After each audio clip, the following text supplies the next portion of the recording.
Hello, ladies and gentlemen, and welcome back to Inside Movies Galore. I'm your host, David Strege, and here I have another review for you from a film that was filmed in 2000, in the year 2000, by a director that I have interviewed before. I have reviewed his film before, and as many of you know, I am taking everything that I used to write about and going on about it on YouTube here. So, this film is called Dark Blood, and it was rechanged to Dark Blood of the Vampires, specifically for a release with Cinema Epic, evidently coming up in the possible year of 2019, along with The Night Before and Myrtle Tales of Terror. I believe that's the name of that film, which is an anthology that was put together of some of his earlier short films. So I figured I'd go on about this film before I went on about his anthology, which just recently got an Amazon link. So this film is brought to us by Night Creature Productions director Christopher Ambriz. And it is an SOV, shot on video, vampire film. And like I said, it was filmed in the year 2000. The film begins as a man is looking for directions on a stormy night. Another man is standing outside his place as he notices the storm. He goes in to tell his friends, Billy, Brian, and some others.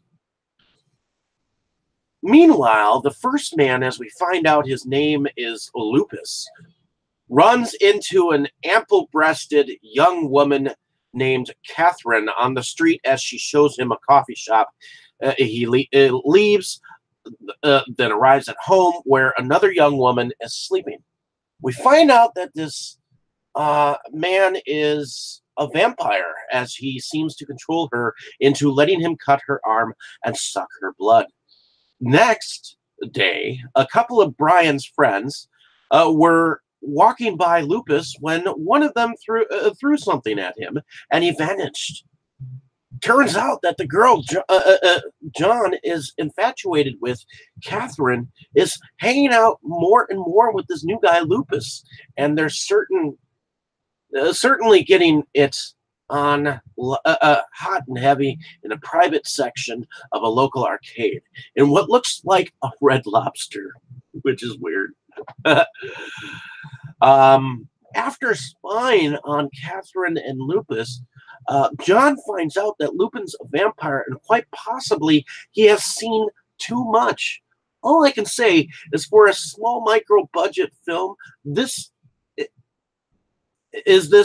Jay Flores that plays Lupus seems to play a badass vampire rather well as he turns the friends one by one of Brian's into the undead. The sound isn't the greatest at spots. The volume is somewhat low on some dialogue. But I will say the moment of catching these lighting and thunderstorms for shots was rather a smart thing, as they are natural storms. After Billy was turned into a vampire to do Lupin's bidding is when some comedy moments began. Not so bad on the makeup either. So I have to say I rather enjoyed this film.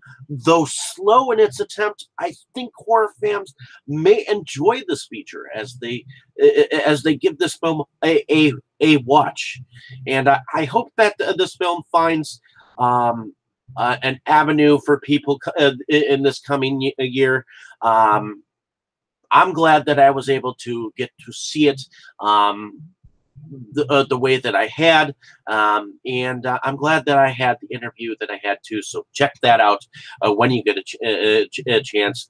I did it a year ago or so on this channel, so please check that out. Check his film out, Morto, and yeah. So Ryan Hunts plays Billy.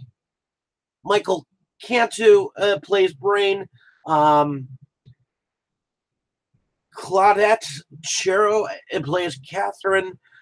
Sylvia Bolster plays Val.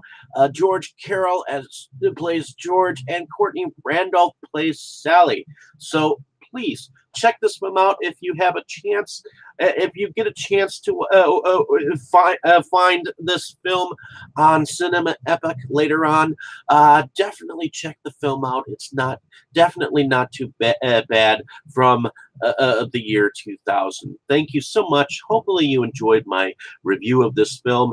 I hope to have some more cool reviews coming out.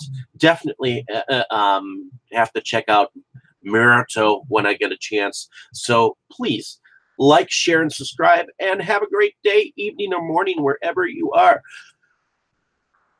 I appreciate the time that you spend on my page, and thank you so much.